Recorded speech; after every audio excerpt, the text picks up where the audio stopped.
Good afternoon, everybody. I'm going to call to order the March 16th, 2021 Subcommittee on Education Instruction to order. Madam Secretary, please take the roll. Representative Dixie. Representative Griffin. Here. Representative Harris. Here. Chairman Haston. Here. Representative Hicks. Here. Representative McKenzie. Here. Chairman Reagan. Here. Representative Warner. Here. Representative Weaver. Here. Chair Lady Moody. Here. Chairman Sapicki. Here. Chairman, you have a quorum. Thank you, everybody. Does anybody have any personal orders before we get into the calendar? Upon seeing none, if you will grab your calendars, I'll make all the announcements, and then we'll get to the bills. House Bill 1513 has been taken off notice by Representative Cochran. House Bill 1535 has been rolled 1 week by Chairman Weaver. House Bill 745 has been rolled 1 week by Chairman Haston. House Bill 472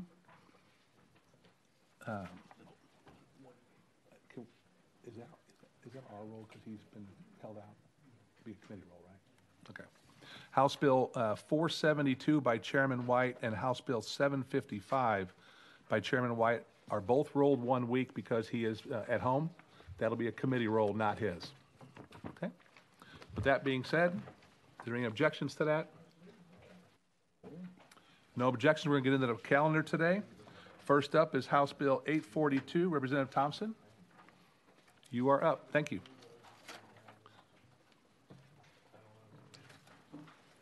Well, thank you, Mr. Chairman and members. Have a motion? Motion. Second. Motion is second. Go ahead, Mr. Thompson.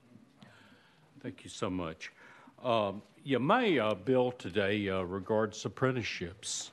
Apprenticeships are work-based learning programs in which industrial or industry professionals and educational institutions partner on a line on the job training with curriculum and instruction. Apprenticeship programs are unique in that they are work-based learning because the apprentice is paid. And most recently, about a little bit over a year ago now, the state of Tennessee unveiled Apprenticeship TN. This is a statewide initiative powered by the Tennessee Workforce Development System. And the goal of the initiative was to create awareness of apprenticeship opportunities for employer and worker in every area of Tennessee. The initiative created the Office of Apprenticeship with 3 regional directors to serve the state. And these apprenticeship experts work directly with employers, communities, associations, and organizations to develop and implement new programs. Now, what this bill does, it's essentially complements all of this by doing 3 things. One, requiring each public high school, including public charter high schools, to designate a teacher, a principal, or another employee to serve as an apprenticeship training program contact for the school. It requires the Department of Education to compile and publish to its website a directory of the name and contact information for the training program contact for each school, each public high school. And finally, requires the Department of Education to update the information yearly on September 1st of each year. Our office has spoken to the Department of Education, and they are deferred. And as the fiscal note shows, they believe they can do this within the current existing resources. The bill is passed by the Senate with no opposition, and the goal of the bill is to expand recent efforts of apprenticeship opportunities for students. Committee members, you've heard the presentation on the bill. Representative Griffin. Thank you very much, Mr. Chairman, and thank you very much, Representative, for bringing this legislation. I fully support it. Not everybody wants or needs to go to college necessarily. There's huge opportunities in America for folks that want to learn a trade and get out there and do that. And some of the best ways to learn things is to learn from an experienced craftsman who does that. And so I applaud your efforts to try to get apprenticeships going. So thank you, Mr. Chairman. Representative Thompson. As a son of a Boilermaker, I fully agree with you. Chairman Dixie, I'm sorry. Again, I would like to echo what Representative Griffin said, and my wife would probably agree too, because she asked me to do so much stuff around the house, and I didn't have the opportunity to learn a lot of stuff with my hands. And so I wish I would have had an opportunity to learn more on how to work with my hands when I was in high school. So thank you again. Very great bill. Chairman McKenzie. I'm sorry, Representative McKenzie. Gave you promotion there. Sorry about that. I'll take that briefly, Liv, promotion. Thank you, Mr. Chair. And thank you again for bringing this piece of legislation. So my question is, was there a problem or issue with respect to with the workforce development team communicating with all schools, which is why now you kind of want a single point contact? Is that what the core of this? Was there a gap that this piece of legislation is filling? To my understanding, they simply have not. That was not part of their mission at this point. Thank you, Chairman Reagan. Thank you, Mr. Chairman, and perhaps I can help the sponsor out with that. Members of this committee that are new may not be aware of the fact that we did the middle college program, which allowed students in high school to graduate from high school with a associate's degree at the same time they got their high school diploma. We then expanded that to include the trades, TCATs, and so forth as far as programs are concerned there.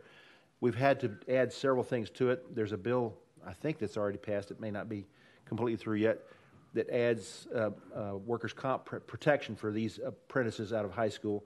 And this mechanism that the sponsor has proposed is nothing more than continuing to expand this apprenticeship approach so that we have every high school, including those in rural areas that may not see the need right away, but nonetheless they have a contact point so that someone can reach out and help them. So I applaud the sponsor for bringing this. Thank you, Mr. Chair. Thank you. Members, any other comments? Question is being called. Any objection to the question? Seeing none. All in favor of sending House Bill 842 to full committee, say aye. Aye. Opposed, no. Ayes have it. You're off the full committee, Mr. Thompson. Thank you very much. Thank you, Chair and Committee. Next up, Chair Lady Weaver, House Bill 1537. Have a motion and a second. Chair Lady Weaver, you are up.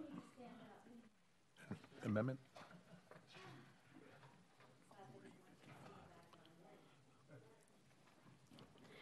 Thank you, Chairman. Thank you, members. Chair Lady, we have an amendment on the bill. Yes, we do. You have a That is motion a second? number 4055. Members, it's 4055 is the drafting code. We have a first and a second. Let's put this on the bill. Any objection to that?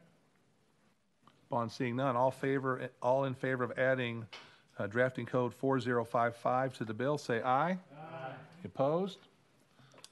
Amendments on the bill. Chair Lady Weaver, give us an explanation, please. Thank you so much. I feel that I need to give a little history to why we are here concerning our textbook commission to some of the members who have not been here for a while.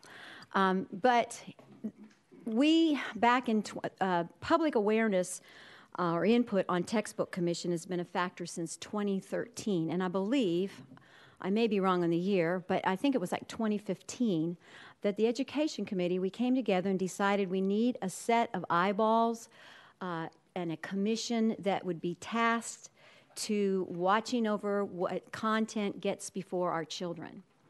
And so we wanted a separate entity, an independent commission, to do that job.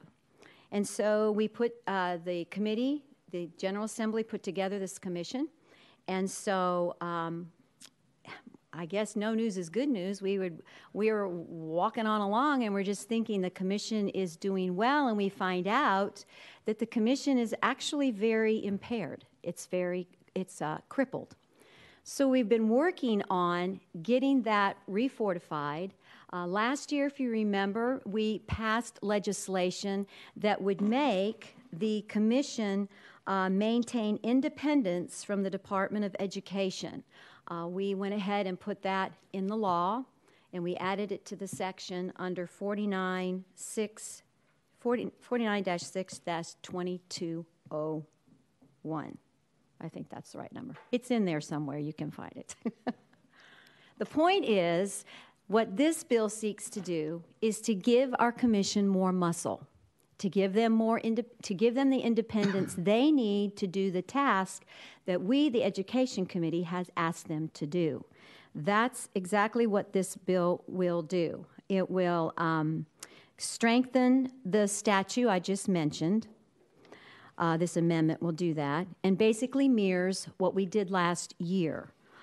And it makes sure that no department or outside force can interfere with the independence of the textbook commission.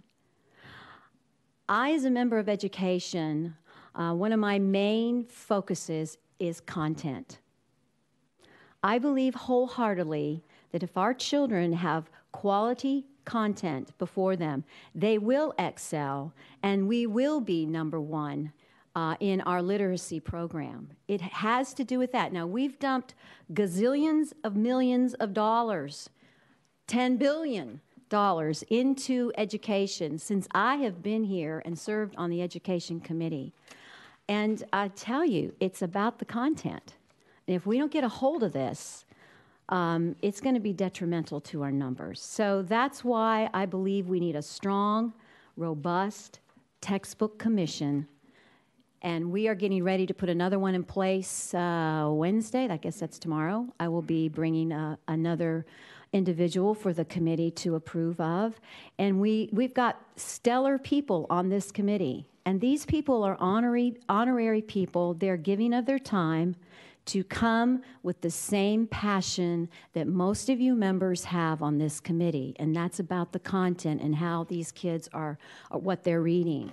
And so we most definitely don't want them to come from all areas of our state, and we only give them lip service, and we only let them play the part. What this bill seeks to do, in the spirit of this bill, is to give them the muscle they need to do their job so that we can ask them as a committee on the textbooks that are reading, what's your spiel? What's your idea? What can you bring to us? So that's what the bill does. Again, this amendment would return the textbook reviews to a fair and independent process without interference of any agency or department, and it would get back to the original intent of why the commission was, why they came to be to begin with. And that's what the bill does, and so there you go. Committee, you've heard the presentation. Representative Griffin. Thank you, Mr. Chairman, and thank you, Representative, for bringing this legislation. I fully support it. Our children and teachers are not the problem with the state of our education, Correct. in my opinion, that we have today. Part of the problem, in my opinion, regarding education is that we've drifted apart from focusing on educating our children and have engaged in social engineering, social policies. And I'm going to firmly oppose that effort by anybody and everybody, and get back to letting our kids learn how to learn and supporting our teachers and our superintendents and our school districts. So thank you for bringing this legislation. I'm fully supportive. Thank you, Mr. Chairman. Members, we have one person that wants to speak today. Without objection, I'm going to go out of session. Charlie Bufalino, Department of Education. If you'll give us your name and who you're with. Charlie Bufalino, the Department of Education. Thank you, Chairman. First off, thanks to Chair Lady Weaver for bringing this piece of legislation. We're generally supportive of it, and we think that the clarifications are helpful to sort of put into code. There are two very minor logistical things that we had submitted to the sponsor, and I know this amendment sort of came late, that I would sort of qualify as sort of logistical, but I think it would improve the bill sort of further as it continues to move through the process. The first of which is when it talks in subsection G about the rubric and not sort of unduly influencing. I think the language could be tightened up further to make it clear that the department can speak to the commission at the commission's direction to explain the rubric, to answer questions about it. I think the intent is to not interfere in how they use the rubric to make decisions, which is something we would agree with, but tightening up that language to make sure that clarifying things could be addressed would be an improvement to make sure that the commission is fully armed to make those decisions and to do so independently. And then the second one has to do with subdivision G3. In the recruitment and selection of experts for the advisory review panel. So the role of the department historically here has been, given that the commission does not have staff, has been to cast a very wide net of Tennessee educators, resident experts, who the commission can then select from to serve on that review advisory panel. The way this language is currently written, I think it would prevent that from happening, which would create a logistical challenge for the commission. Again, if the intent is to make sure the department does not influence who they choose, that I think is what we sort of want to see accomplished here, and we're fine with that. But that's a very large group of folks that are presented for the commission to sort of choose from, and I do think that's an important role for the commission to have the department, given our context with teachers, educators, et cetera, to essentially give them a pool, get out of the way, and then sort of let them choose from that pool. So very minor sort of logistical things that we would sort of offer for consideration to the sponsor and the committee, and certainly happy to continue to work if this passes out today in getting those addressed ahead of the full committee, but did just want to bring those to the committee members' attention. Members, do you have any questions for Mr. Bufalino, Department of Education? Seeing none, we'll go back into session. Thank you, Chairman. Thank you. Members, we are back on House Bill 1537 as amended. You've heard the testimony. Are there any questions for the bill sponsor? Question's been called. Is there objection to the question? Seeing none, we'll be voting on House Bill 1537 as amended to send this on to full education instruction. All those in favor say aye. Aye. All opposed? You're on the full committee. Thank you, Chairman. Thank you, members. Members, that concludes our calendar for today. Thank you for your service to Tennessee. We will look to see you next week. Do not forget, last calendar is March 30th. Last calendar is March 30th. We're adjourned. Mr. Chairman, I know this is late, but I just say you're doing a fantastic job.